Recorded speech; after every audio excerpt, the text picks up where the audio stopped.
సాయి దుర్గా తేజ్కు శ్రీ పవన్ కళ్యాణ్ శుభాభినందనలు తెలిపారు. మంగళగిరి, ఆంధ్రప్రదేశ్ రాష్ట్రం తెరపైకి వచ్చి దశాబ్దం పూర్తి చేసుకున్న సందర్భంగా మేనమామ ఆశీస్సులు తీసుకున్న మేనల్లుడు, యువ కథానాయకుడు శ్రీ సాయి దుర్గా తేజ్ వెండితెరపైకి వచ్చి దశాబ్దం పూర్తయిన సందర్భంగా రాష్ట్ర ఉప ముఖ్యమంత్రి, జనసేన పార్టీ అధ్యక్షులు శ్రీ పవన్ కళ్యాణ్ శుభాభినందనలు తెలిపారు. నటుడిగా తనకంటూ ప్రత్యేక స్థానాన్ని తగ్గించుకున్న సాయి దుర్గా తేజ్ ఎంతో సామాజిక బాధ్యతతో మెలగడం సంతోషదాయకమని పవన్ కళ్యాణ్ అన్నారు. సాయి దుర్గా తేజ్ గురువారం సాయంత్రం మంగళగిరిలో శ్రీ పవన్ కళ్యాణ్ ని కలిసి ఆశీస్సులు పొందారు. అప్పుడు మామయ్య బలంగా హత్తుకుని ముద్దు పెట్టారు. ఆయన ఇచ్చిన స్ఫూర్తి నన్ను ముందుకు తీసుకెళ్తోంది అని పేర్కొన్నారు.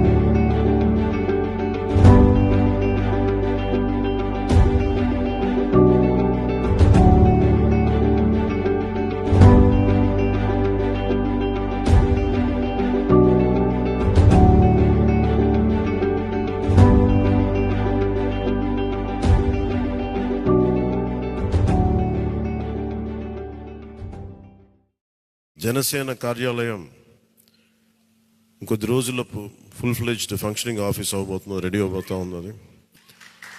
మనకి రాష్ట్రంలో ఈ నలుమూలలు ఎవరు వచ్చినా కానీ దానికి తెరుచుకొని ఉంటాయి తలుపులు. ఇప్పుడు నా కోరిక ఏంటంటే 24 గంటలు పనిచేయాలి ఆఫీసు.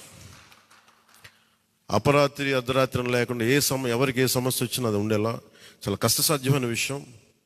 కష్టసాధ్యమైంది సాధించాం ఈ రోజున, దాన్ని కూడా సాధిస్తామని మీ అందరికీ తెలియజేసుకుంటూ